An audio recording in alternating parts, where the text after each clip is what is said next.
پیچھے سے شروع کرو تو ربک فکبر بنتا ہے۔ یہ واحد آیت ہے قرآن جو ادھر سے بھی ربک فکبر ہے، ادھر سے بھی ربک فکبر ہے، یہ تاکید کے لیے کہ اب تو میرے نغمے گا، میری بڑائی کے بول بول، لوگوں کے دلوں میں جو پتھر گھس چکے ہیں ان کو نکال کے باہر پھینک دے۔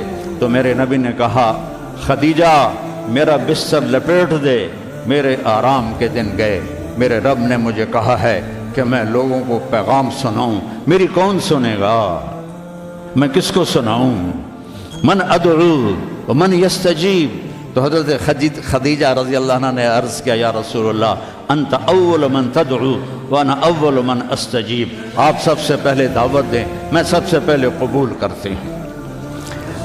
دوسرا اپنے نبی کی زندگی پڑھو، سیرت پڑھو کہ کس طرح میرے محبوب نے زندگی گزاری، کس طرح میرے محبوب نے لیل و نہار گزارے، کیسے کیسے کٹھن گھاٹیوں سے گزرے، کتنی مشقتوں سے گزرے۔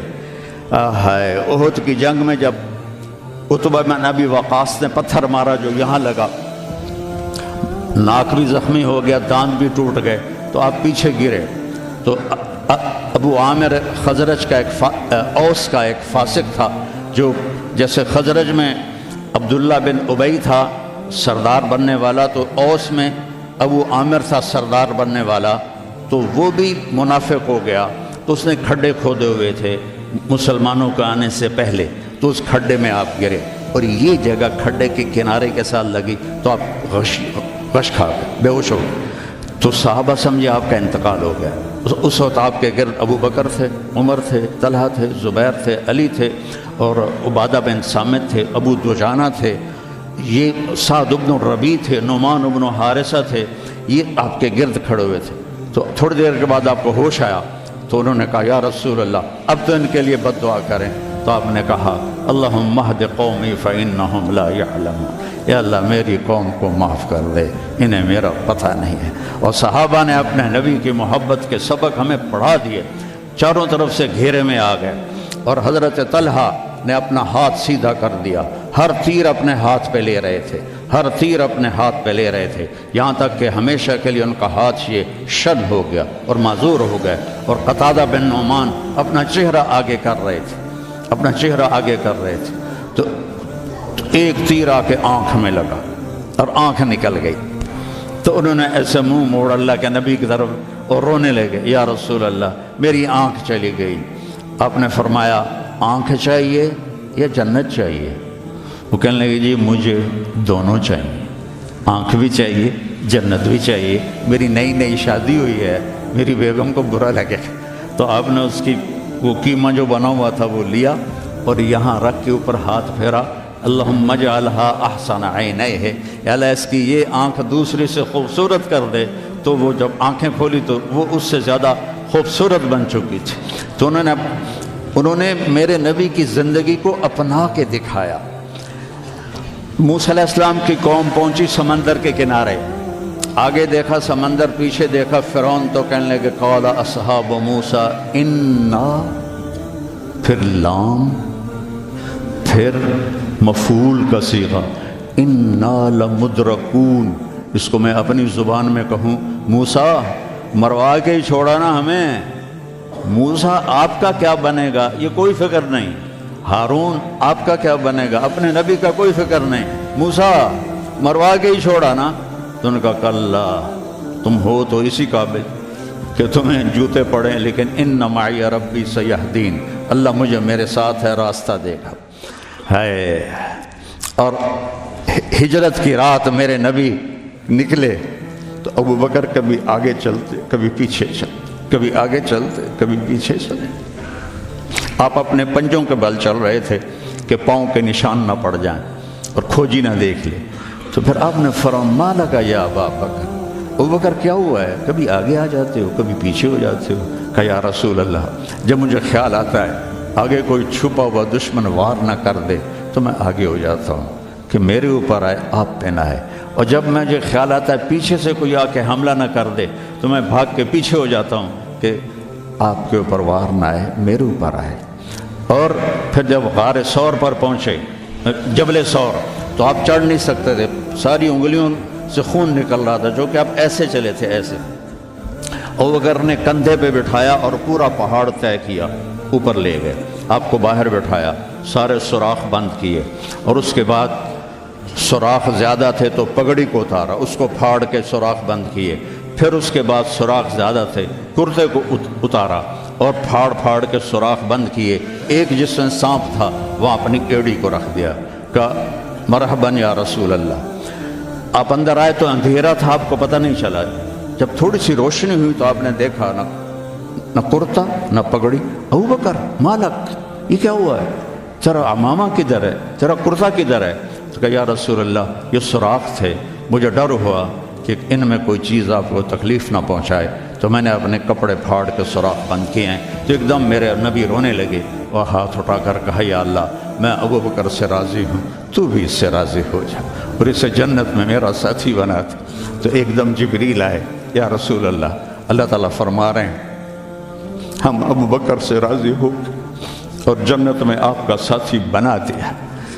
انہوں نے میرے نبی کی زندگی کو یوں سچ کر دکھایا۔ موسیٰ علیہ السلام کی قوم کو اللہ نے کہا جاؤ ملک شام جا کے عمالقہ سے لڑو۔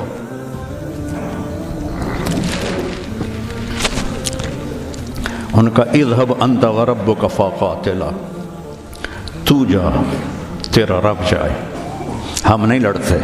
اور بدر کے لیے جب آپ نے پوچھا بولو کیا کرنا ہے، تو مقداد ابن اسود نے کہا اذا لا نقول كما قالت بنو اسرائیل اذهب انت وربک فقاتلا بل نقاتل امامک وخلفک وعن یمینک وعن شمالک۔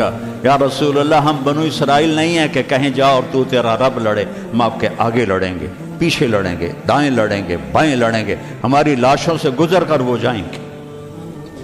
بنو اسرائیل نے سمندر پار کیا، آگے پتھر کے بت کی پوجا ہو رہی ہے۔ یا موسیٰ اجعل لنا الہا کما لہم آلہہ، یا اللہ موسیٰ ایک خدا ہمیں بھی لے کر دو اس جیسا۔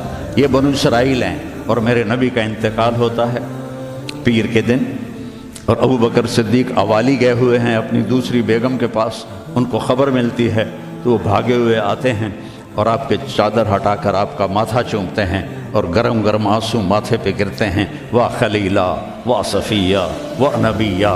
اور اس کے بعد آپ مسجد میں جاتے ہیں تو شور و فغاں ہے، اور عمر تلوار لے کے کھڑے ہیں، جو کہے گا اللہ کا رسول فوت ہو گیا میں اس کو قتل کر دوں گا، وہ اللہ کے پاس گئے ہیں، وہ واپس آئیں گے۔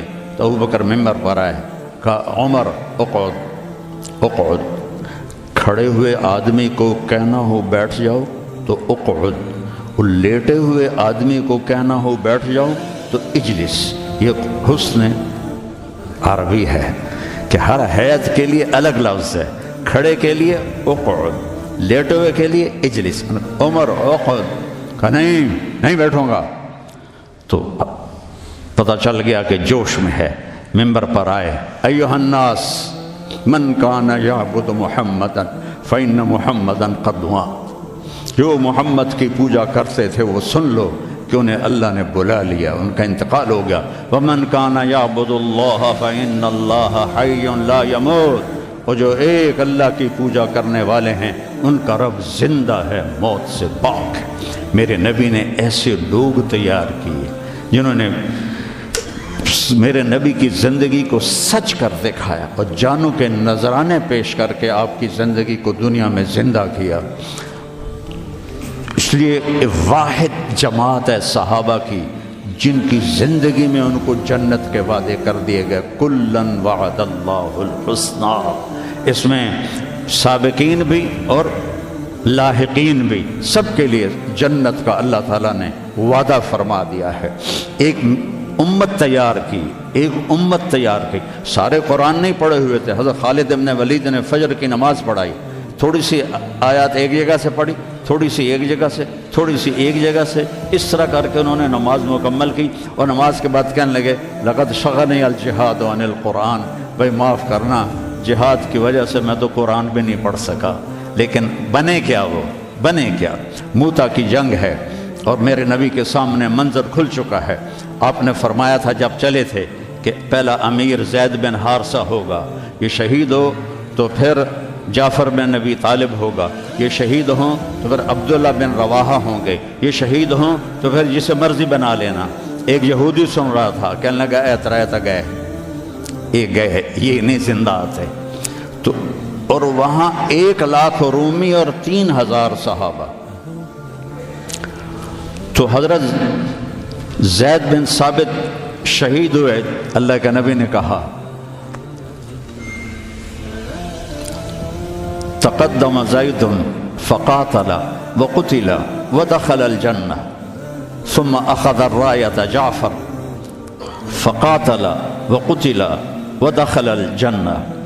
پھر عبداللہ بن رواحہ ایک کونے میں 3 دن سے کچھ نہیں کھایا تھا، گوشت کی بوٹی نوچ رہے تھے کہ آواز پڑی جھنڈا گر گیا ہے عبداللہ، تو انہوں نے وہیں پھینکا۔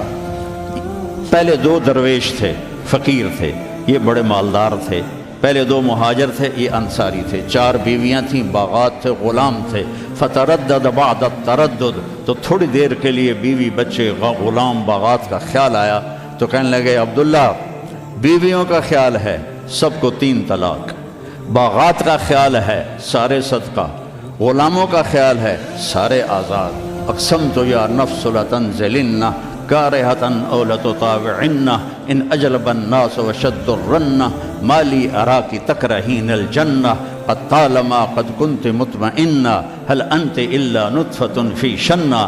اے عبداللہ کافی زمانہ گزر گیا ہے زندگی گزارتے ہوئے، چل اپنے ساتھیوں کے ساتھ مل تو بھی۔ اور جھنڈا اٹھایا اور آگے بڑھے، اور آپ نے فرمایا، اب عبداللہ نے جھنڈا اٹھایا اور آگے بڑھے اور قتل ہوئے، اور پھر آپ خاموش ہو گئے تھوڑی دیر کے لیے۔ انصار کہنے لگے کہ ہمارے اوپر قیامت ٹوٹ پڑی کہ کیوں رک گئے۔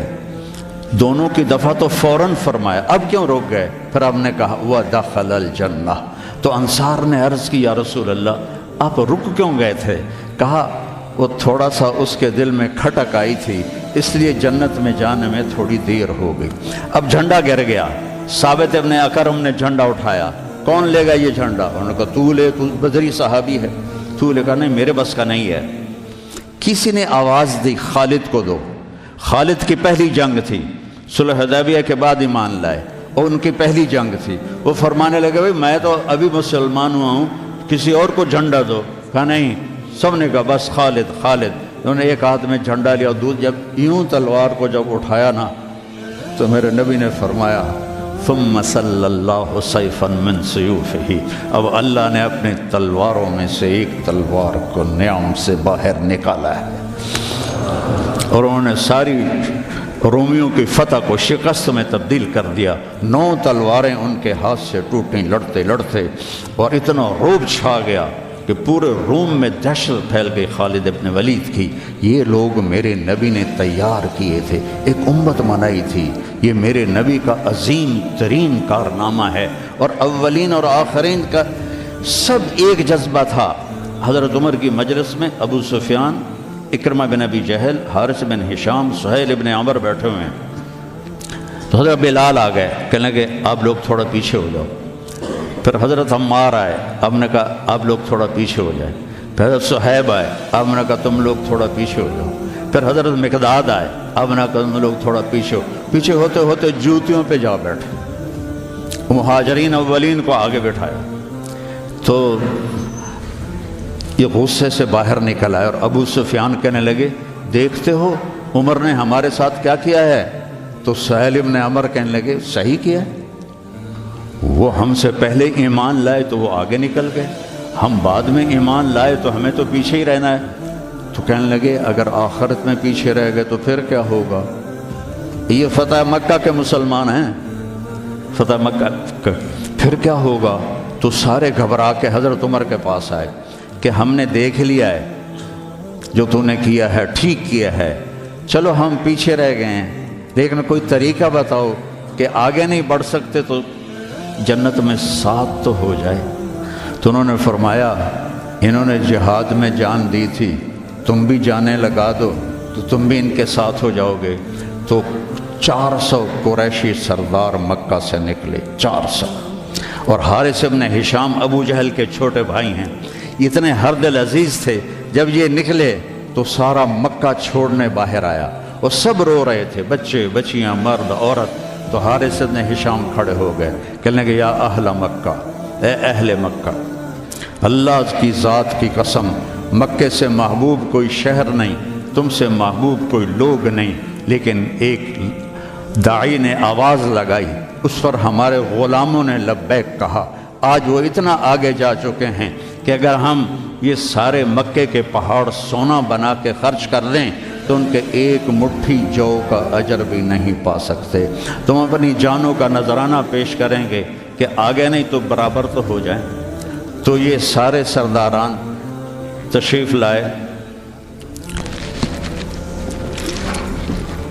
اجنا دین کی جنگ ہو رہی تھی، اس میں شرکت کی، اس میں فتح ہوئی۔ پھر یرموک کی جنگ ہوئی جو فیصلہ کن جنگ تھی، جس نے شام کا فیصلہ کر دیا ہمیشہ کے لیے۔ 9 دن یہ جنگ چلتی رہی، کبھی ایسے کبھی ایسے کبھی ایسے کبھی ایسے، اور ایک دن ایسا ہوا کہ مسلم صحابہ دبتے دبتے دبتے عورتوں کے خیموں تک آ گئے، اتنے قدم اکھڑے کہ عورتوں کے خیموں تک آ گئے۔ تو حضرت اکرمہ رضی اللہ تعالیٰ عنہ نے اپنی تلوار کی نیام کو توڑ دیا اور لوہے کے ٹوپی کو اتار کے پھینک دیا، کہا من یبایعنی علی الموت، یا اللہ ہمیں موت دے گا یا فتح دے گا۔ تو حضرت خالد بن ولید اور اکرمہ رشتہ دار ہیں، تو خالد بن ولید نے ان کا ایسے ہاتھ پکڑ لیا، نا نا نا نا نا نا، ابھی تمہاری ہمیں ضرورت ہے، یہ نہ کرنا یہ نہ کرنا۔ تو انہوں نے کہا الیک عنی، دور ہو جاؤ مجھ سے،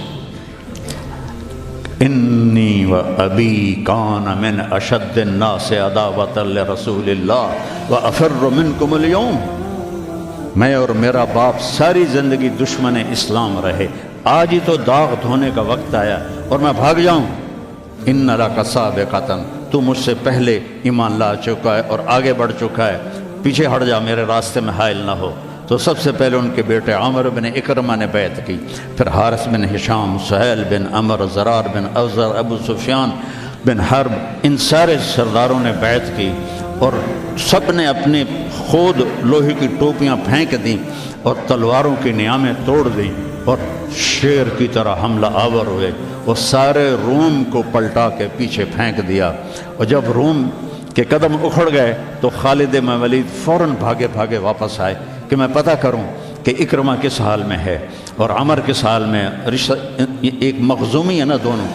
تو جب عمر کو دیکھا تو وہ ختم ہو چکے تھے، جب اکرمہ کو دیکھا تو ان میں کچھ سانس باقی تھا، تو انہوں نے ان کا سر اپنی گود میں لیا اور منہ میں تھوڑا پانی ٹپکایا اور ان کے بیٹے عمر کا سر یہاں رکھ لیا، یہاں۔ تو ان کی آنکھیں کھلی کر کون ہو؟ کہا میں خالد ہوں۔ کہا کیا کیا اللہ تعالیٰ نے؟ کہا اقر عینک، اپنی آنکھیں ٹھنڈی کر، اللہ نے فتح دی۔ کہا اچھا، عمر کو کہہ دینا جو تم نے کہا تھا وہ ہم نے کر دیا، جو تم نے کہا تھا وہ ہم نے کر دی۔ اور جان نکل گئی۔ تو حضرت خالد بن ولید کو حضرت عمر پہ غصہ آ گیا۔ عرب جب غصے میں بولتے تھے تو ماں کے نام سے پکارتے تھے، اور جب اچھے ماحول میں ہوتے تھے تو باپ کے نام سے پکارتے تھے۔ تو یہاں حضرت خالد کہنے لگے کلا زعم ابن الحنتمہ اللہ نستشہد۔ حنتمہ حضرت عمر کی ماں کا نام ہے، حنتمہ کا بیٹا اب یہ نہیں کہہ سکتا کہ سرداروں نے جان قربان نہیں کی۔ یہ میرے نبی کی محنت کا ثمرہ ہے، یہ مدارس اسی کا سلسلہ ہیں، یہ خانقاہیں اسی کا سلسلہ ہیں، یہ تبلیغ اسی کا سلسلہ ہے۔ لیکن بیٹو، صرف کتابیں پڑھنے سے تربیت نہیں ہوتی، اہل اللہ کی تربیت میں رہو، ان کے ساتھ اپنے اندر کی گندگیاں نکالو، تبلیغ میں وقت لگاؤ۔ مجاہدے سے انسان میں جلا پیدا ہوتی ہے اور وہ اس کا رخ نیکیوں کی طرف پھرتا ہے۔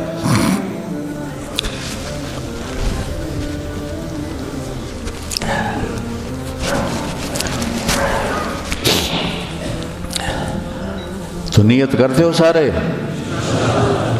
چند باتیں کہتا ہوں. اپنے اس ماحول میں غیبت کسی کی نہ کرو، نہ کرو نہ سنو.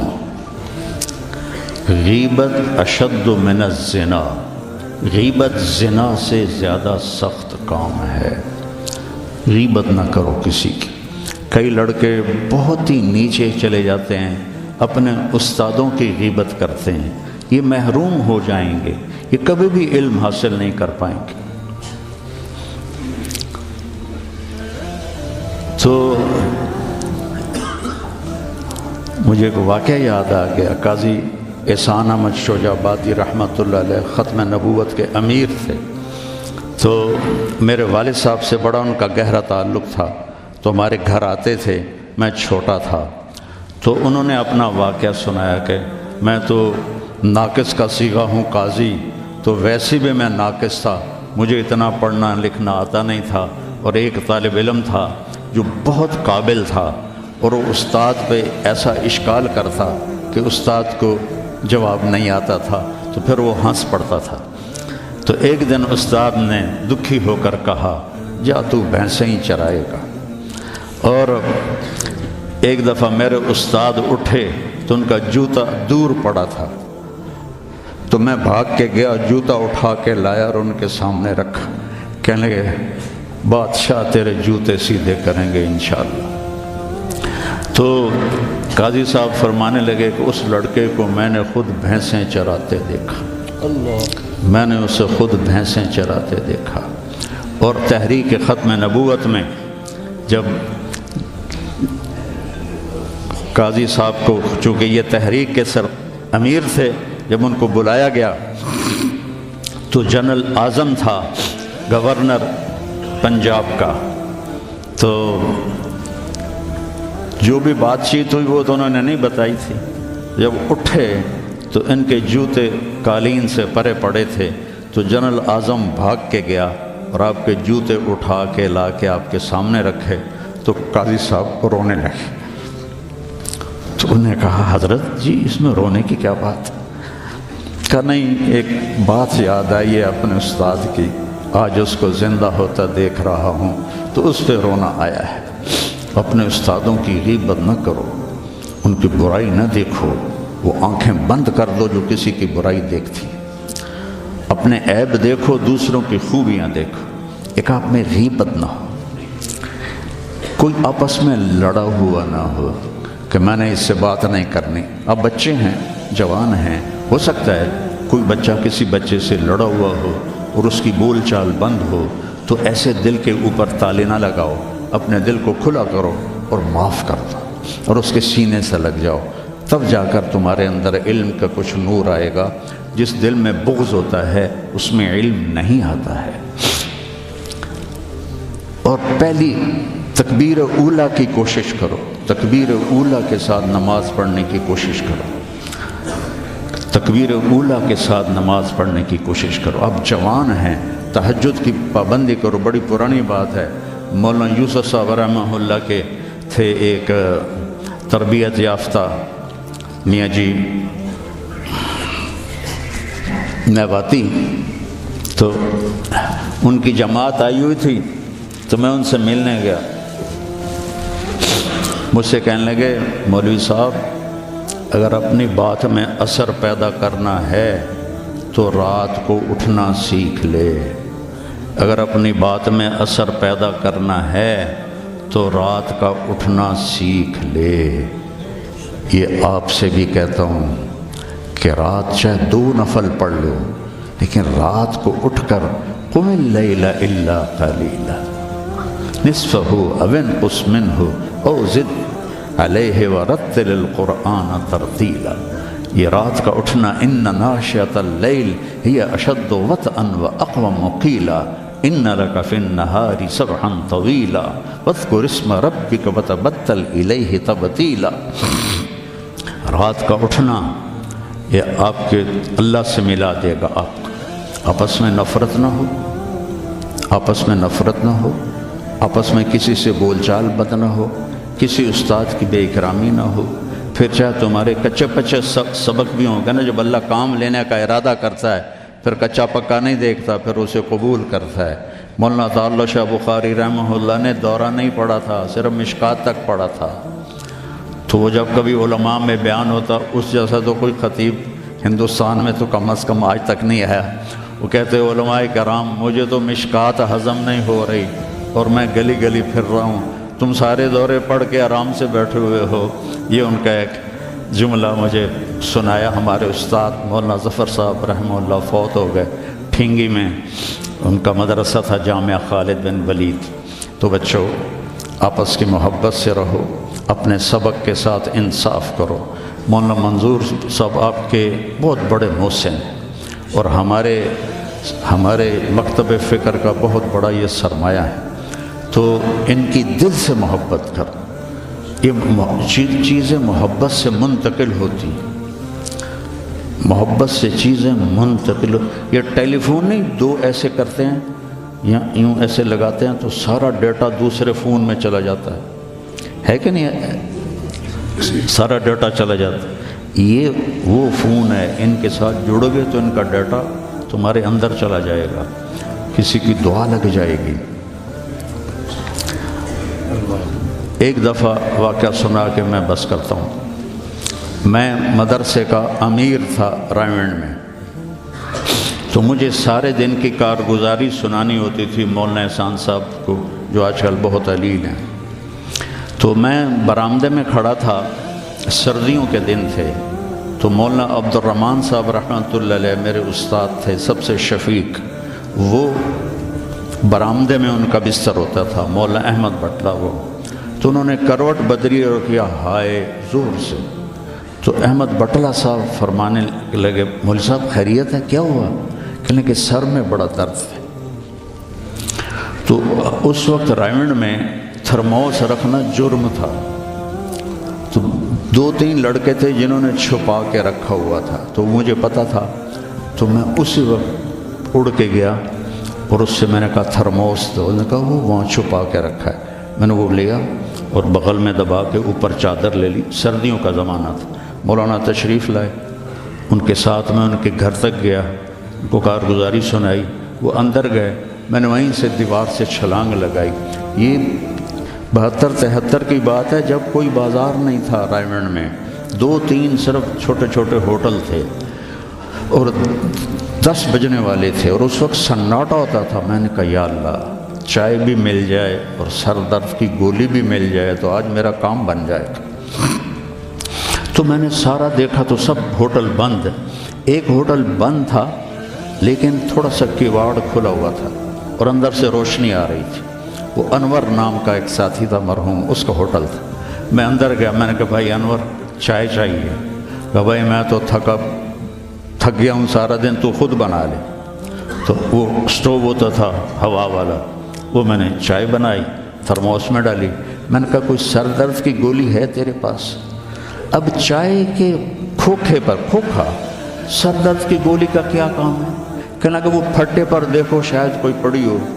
تو میری تقدیر میرا ساتھ دے رہی تھی، میں نے دیکھا تو ایک ساری ڈان ہوتی تھی اس وقت، وہ سر درد کی گولی تھی، جیسے آج کل پیناڈول ہے، وہ ساری ڈان پڑی تھی۔ میں نے کہا لے بھائی آج کام بن جائے گا۔ میں نے وہ لی اور دوڑ لگائی، اور جب مولانا چادر لے کے پڑھتے تو میں نے ایسے پاؤں دبائے، تو انہوں نے سر سے رضائی ہٹائی، مجھے دیکھا، کیا بات؟ میں نے کہا جی یہ چائے ہے، یہ گولی ہے، آپ کھا لیں، آپ کے سر میں درد۔ تو ان کے منہ سے کلمات نکلے، اس کا میں ثمرہ ہوں، اپنی ذات میں کچھ نہیں، میرے استاد کی دعا مجھے لگی۔ ان کے چہرے پر اتنی خوشی آئی، وہ بڑبڑاتے ہوئے، الفاظ مجھے سمجھ میں نہیں آ رہے تھے لیکن میرے لیے دعا فرما رہے تھے۔ تو ایسے موقع تلاش کیا کرو کہ آپ کو استاد کی خدمت کا موقع ملے، تو ان کے منہ سے دعا نکلے اور آپ کے کام بن جائے۔ تو سارے بچے اس کی نیت کرو، اپنی پڑھائی کے ساتھ انصاف کرو، آپس میں پیار محبت سے رہو۔ نیت کرتے ہو نا سارے؟ اللہم لکل او نکاح ہے لو مفتی امجد کی بیٹی کا نکاح ہے بھائی. بسم اللہ الرحمن الرحیم. یا ایھا الناس انا خلقناکم من ذکر و انثی وجعلناکم شعوبا وقبائل لتعارفوا ان اکرمکم عند اللہ اتقاکم. وقال النبی صلی اللہ علیہ وسلم اعظم النکاح برکۃ ایسرہ معونہ. جی بیٹا اسامہ، عائشہ سید عائشہ بنت مفتی امجد کو مہر فاطمی کے وضع کے نکاح میں دیا. قبول ہے؟ قبول ہے. بڑے زور نال بولے. ہمارا ایک زمیندار دوست تھا، اس کے گاؤں کا ایک بچہ کنڈکٹر لگ گیا بس میں. تو کنڈکٹر کا کام ہوتا ہے ڈرائیور کو کہنا استاد جی آن دیو، استاد جی جان دیو، استاد جی کٹ لو موڑ لو.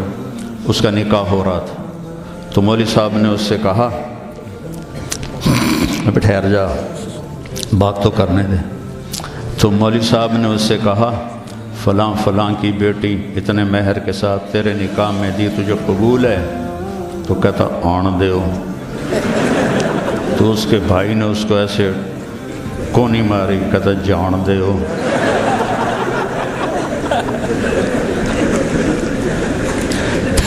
تو مولوی صاحب نے کہا کمایا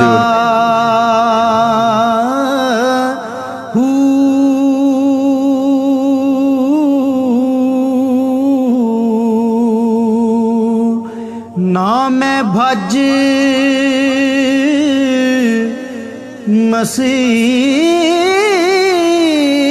مسیتی وڑیا نا تسبا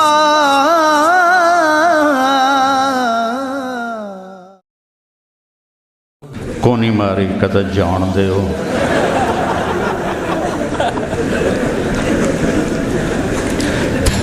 تو مولوی صاحب نے کہا اے آن دیو جان دیو نال تیرے نکاح نہیں ہوئے گا.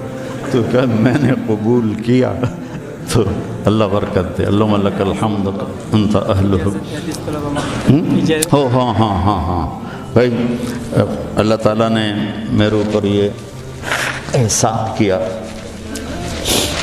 میں جب پڑھتا تھا تو میرا ساتھ خارجی مطالعہ بہت تھا. اللہ نے ذہن اچھا دیا تھا تو اپنی کتابوں سے فارغ ہو کر خارجی مطالعہ کرتا تھا. تو ہمارے ہاں عام معمول نہیں ہے اجازت حدیث کا، سند کے سافل اور عالی ہونے کا کوئی زیادہ رواج نہیں ہے، عرب میں بہت ہے. تو مجھے پتہ تھا کہ سند عالی بھی ہوتی ہے، سافل بھی ہوتی ہے. تو دورے کے آخری دنوں میں نے خیال دوڑایا کہ کس سے جا کے اجازت لی جائے. تو مولانا عزیر گل رحمۃ اللہ علیہ شیخ الہند کے براہ راست شاگرد تھے. تو وہ رہتے تھے سخا کوٹ کے آگے گاؤں تھا.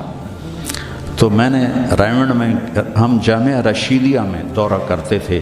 جب رائمنڈ میں دورہ نہیں تھا، مولانا عبداللہ صاحب رائے پوری ان کی وجہ سے ہمیں وہاں بھیجتے تھے. تو کوئی لڑکا تیار نہ ہوا میرے ساتھ. تو ایک فتح جنگ کا تھا اور ایک بنو کا. میں نے ان سے کہا تمہارا تو گھر بھی ادھر ہے، تم تو میرے ساتھ چلو، میں نے تو واپس ملتان آنا ہے. وہ تیار ہو گئے. ہم سخا کوٹ پہنچے. ان کے بیٹے تھے عبدالرؤف صاحب رحمہ اللہ، کپڑے کی دکان. تو ہم نے ان سے کہا کہ جی اس طرح ہم آئے ہیں اجازت حدیث کے لیے. تو ہنس پڑے، کہنے لگے انہوں نے مولانا عبدالحق کوڑا خٹک والوں کو اجازت نہیں دی تو تم کون ہو؟ تمہیں تو وہ جانتے بھی نہیں، وہ دیتے ہی نہیں، ناراض ہو جاتے ہیں. تو مولانا محمد میاں صاحب تھے رحمۃ اللہ علیہ، ہم اس میں جامعہ مدنیہ میں. تو وہ حضرت شیخ مولانا مدنی رحمہ اللہ کے خلیفہ تھے. انہوں نے اپنے بیٹے کو بھیجا، اس کو بھی نہیں دی. ہم نے کہا یا پھر ہماری ملاقات کرا دیں. میں نے کہا چلو ملاقات کرا دیتا ہوں. تو ہم نے کیا کیا، پہلے گئے مسجد میں، 2 نفل پڑھ کے اس کا ثواب مولانا کو ہدیہ کیا، مولانا عزیر گل صاحب کو، کہ یا اللہ ان کا دل نرم کر دے اور یہ ہمارا تحفہ ان تک پہنچا دے۔ تو آ گئے۔ میں نے دو شخصیتوں کو وجاہت کے لحاظ سے ایسا دیکھا ہے کہ پھر ایسا اور کوئی نہیں دیکھا۔ مولانا زہر گل صاحب 6.25 فٹ قد، یہ میری 2 کلائیاں مل کے ان کی 1 کلائی بنتی تھی، اور ایسا نورانی چہرہ، آنکھیں چلی گئی تھیں۔ دین میں تو مولانا زہر گل جیسی وجیح بارو میں نے نہیں دیکھا، اور دنیا میں اکبر بگٹی جیسا وجیح بندہ میں نے نہیں دیکھا۔ 2 دفعہ مجھ سے ملنے گئے تھے یہی تبلیغ کے سلسلے میں، تو وہ کہنے لگے کون ہو؟ نابینا ہو گئے تھے، یہ لاٹھی ہاتھ میں تھی۔ تو میں متکلم تھا، میں نے کہا جی ہم طلبہ ہیں، رائمنڈ سے پڑھا ہے، سائیوال میں دورہ کیا ہے، اور اب ہم آپ سے اجازت حدیث کے لیے حاضر ہوئے ہیں۔ وہ تو جلال میں آ گئے، جیسے ان کے بیٹے نے کہا تھا، اتنا غصے ہوئے، میں جاہل، میرے پاس کیا لینے آئے ہو، مجھے کچھ نہیں آتا، ایسے آ گئے ہو۔ کافی دیر ڈانٹتے رہے، اور اس میں ایک بات ان کے منہ سے نکلی، بغیر کتاب کے کوئی اجازت نہیں ہوتی۔ ان کو خیال تھا کہ ہم ویلے ہی آ گئے ہیں۔ تو جب ان کا غصہ تھوڑا سا ٹھنڈا ہوا تو ان کے بیٹے نے ایسے کیا کہ نہیں بولنا۔ میرے دونوں ساتھی نے مجھے ایسے کیا، ہمت کرو ہمت کرو۔ اب میں 2 کشتیوں پہ ہو گیا، ان کا بیٹے کہہ رہے ہیں، اور واقعی لگتا تھا یہ ڈنڈا کہیں ہمیں سر پہ نہ مارے۔ تو میں نے کہا حضرت کتاب ہمارے پاس ہے، ہم کچھ پڑھ کے سنا دیتے ہیں، اگر آپ کو اچھا لگے تو ہمیں اجازت دے دیں، اگر اچھا نہ لگے تو ہمارے لیے بہت بڑی سعادت ہے کہ شیخ الہند کے شاگرد سے کے سامنے ہم نے حدیث پڑھی۔ تو ان کا ڈنڈا یہاں رکھا ہوا تھا، یہاں ایسے، تو انہوں نے وہ ڈنڈا وہاں سے ہٹا کے یہاں رکھ لیا، یہاں ایسے۔ وہ کافی دیر اس کیفیت میں بیٹھے رہے، ایک دم کہنے لگے اچھا پڑھو۔ تو میں نے یہ پہلی حدیث جو تھی انما الاعمال بالنیات، پہلی حدیث میں نے پڑھی، دوسری مولوی عبد الودود تھے فوت ہو گئے، انہوں نے پڑھی، تیسری مولوی اسحاق نے پڑھی۔ تو طریقہ ہوتا ہے کہ اول اور آخر پڑھا جاتا ہے۔ تو جب کتاب میں نے لے کے ورق الٹنے شروع کیے کہ آخری حدیث پڑھوں، تو ورق گردانی کی آواز کانوں میں آئی، کہنے کہ بس بس کافی ہے کافی ہے، میں تم تینوں کو اجازت دیتا ہوں، لیکن ایک شرط ہے، میں نے آج تک کسی کو اجازت نہیں دی، تم نے کسی کو بتانا نہیں کہ میں نے تمہیں اجازت دی۔ تو ہم نے ان کی موت تک چھپائے رکھا، پھر ہم نے اعلان کر دیا۔ تو میں آپ سب طلبہ کو دورہ حدیث کے ہوں تو میں کچھ نہیں، خالی ڈھول ہوں، لیکن چلو آپ کی نیکیوں میں میرا حصہ پڑ جائے گا، میں آپ کو اس کی اجازت دیتا ہوں۔ اللہم لک الحمد کما انت اہلہ فصل علی محمد کما انت اہلہ وفل بنا ما انت اہلہ انک اہل التقوی و اہل المغفرہ۔ ربنا تقبل منا انک انت السمیع العلیم وتب علینا انک انت التواب الرحیم۔ اللہم انا نسألک علما نافعا ورزقا حلالا طیبا واسعا وشفاء من كل داء۔ اللہم اغننا بالعلم وزیننا بالحلم واکرمنا بالتقوی وجملنا بالعافیہ۔ اللہم یسر القرآن بألسنتنا وانطق به لساننا۔ اللہم آتنا الحکمت وفصل الخطاب۔ اللہم آتنا حکما وعلما۔ اللہم فقہنا فی الدین وعلمنا التاویل۔ اللہم آتنا رحمتا من عندک وعلمنا من لدنک علما۔ اللہم آتنا رحمتا من عندک وعلمنا من لدنک علما۔ یا اللہ، مولانا منظور صاحب نے ایک خوبصورت باغیچہ کو پانی دیا ہے اپنی محنت سے، اس کو بہت بڑا گلستان بنا دے اور اسے ہدایت کا سرچشمہ بنا دے، اور یہاں پڑھنے والے بچوں کو ہادی و مہدی بنا دے، اور امت کے لیے یہ ہدایت کا نشان بنا دے۔ یا اللہ مولانا کی زندگی میں، عمر میں، صحت میں برکت عطا فرما، ان کے نواسے کو حضرت ابراہیم علیہ السلام کے ساتھ ملا دے جو امت کے بچوں کو اپنے ساتھ رکھتے ہیں، اور یا اللہ ان کی عمر صحت میں برکت عطا فرما۔